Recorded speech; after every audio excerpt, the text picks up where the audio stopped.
کہ ख्वाहिश जन्म क्यों लेती है, ख्वाहिशात का जन्म क्यों होता है, ख्वाहिशात क्यों पैदा होती हैं, इसके पीछे पैटर्न ऑफ माइंड क्या है, इसके हवाले से डिटेल में बताऊंगा। देखिए, जब एहसास कमतरी का एहसास होता है, हमारे अंदर फीलिंग्स आती हैं एहसास कमतरी की, तो तब ख्वाहिश जन्म लेती है।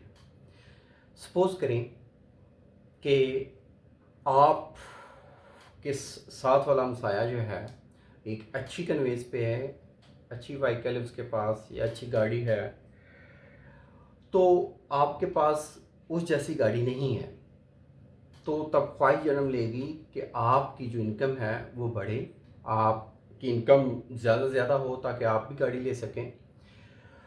इसका मैं इस मिसाल के साथ आपको बताता हूँ कि एक ऐसी दुनिया हो, एक ऐसा सिटी हो जिसमें सब घर एक जैसे हों, सब लोगों के कपड़े एक जैसे हों, सब लोगों के शूज़ एक जैसे हों, सेलफोन एक जैसे हों, उनकी गाड़ियाँ एक जैसी हों और उनका राब्ता बाकी दुनिया से ना हो। उनको यही लगे कि यही सारा कुछ है, इसके अलावा और कुछ नहीं है।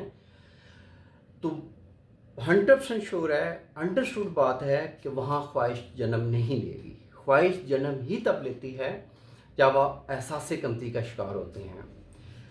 आप अगर अल्हम्दुलिल्लाह कहते हैं, अल्हम्दुलिल्लाह एक रस्मी जुमला बन गया है हमारे यहाँ, हमारे इस खिते में। आप ज़रा गौर करें कि जब आपसे कोई पूछता है कि कैसे हैं आप, तो तब आपकी रूह, आपका जिस्म और आपका दिमाग तीनों ही अल्हम्दुलिल्लाह कह रहे होती हैं। जस्ट आप रस्मी जुमला आपके दिमाग में, आपके सबकॉन्शियस माइंड में बैठा हुआ है और वो जो प्रोग्रामिंग हुई हुई है वही आप दोहरा देते हैं, जी अल्हम्दुलिल्लाह। बट जब आपकी रूह, आपका जिस्म और आपका दिमाग तीनों हाज़िर होकर अल्हम्दुलिल्लाह कहेंगे, तो इसमें आप भरपूर होने का एहसास होगा। अल्हम्दुलिल्लाह कहने का मतलब ये है कि आप मुकम्मल हैं, आप मुतमिन हैं अपने आप से। जब इंसान मुतमिन हो जाता है अपने आप से, तो ख्वाहिशात जन्म नहीं लेती। जितने भी औलिया कराम, बुजुर्गान दीन और अल्लाह के बंदे गुजरे हैं, उन्होंने डिज़ायर लेस लाइफ गुजारी है और उन्होंने अपने फॉलोअर्स को भी डिज़ायर लेस ज़िंदगी गुजारने का कहा है।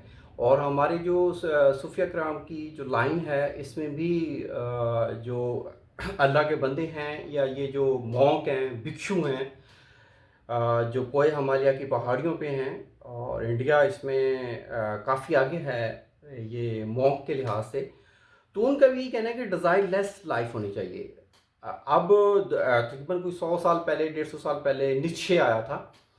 उसने कहा था कि ये मुसलमानों का एक ऐसा तरीका है कि जिसमें सूफीज़म है कि उसमें डिज़ायर लेस लाइफ का बताया गया है। ये तो इंसान को कायल बनाते हैं, इंसान को कामचोर बनाते हैं, डिज़ायर लेस तो लाइफ होनी नहीं चाहिए। तो उनका नज़रिया बिल्कुल गलत था और उन्होंने बिल्कुल गलत कहा था, क्योंकि लाओ त्सु जो हैं, चीनी मुफक्कर हैं, लाओ त्सु जो अपनी बुक में लिखते हैं द चिंग चोंग में, कि ज़िंदगी सादा से सादा तरीन होनी चाहिए और डिज़ायर लेस होनी चाहिए। जो दाओ की ताकत है, यानी कि जो अल्लाह की ताकत है, उसको ऑटोमेटिकली अपने जिस्म से गुजरने दें। जब आप दाओ की ताकत को आगे सरेंडर करेंगे, आप सरेंडर कर लेंगे, आप झुक जाएंगे, तो इंशाअल्लाह दाओ की ताकत फिर आपके साथ शामिल होकर इस पूरी कायनात में यूनिवर्सल फोर्स के साथ मिलके आप में एक नया आविष्कार लेके आएगी। आप एक मुकम्मल ट्रीटमेंट चाहते हैं, आपको कोई नफ्सियाती मसला है या आपका कोई जिस्मानी मसला है, छुपे लोगों में छुपे दर्द का इलाज हम ही करते हैं। अपनी रिपोर्ट्स के हमरा हमारे क्लिनिक पर ज़रूर तशरीफ़ लाएँ। अल्लाह आपका हामी नासिर हो। शुक्रिया, ज़ाकल्लाह। अल्लाह हाफ़िज़।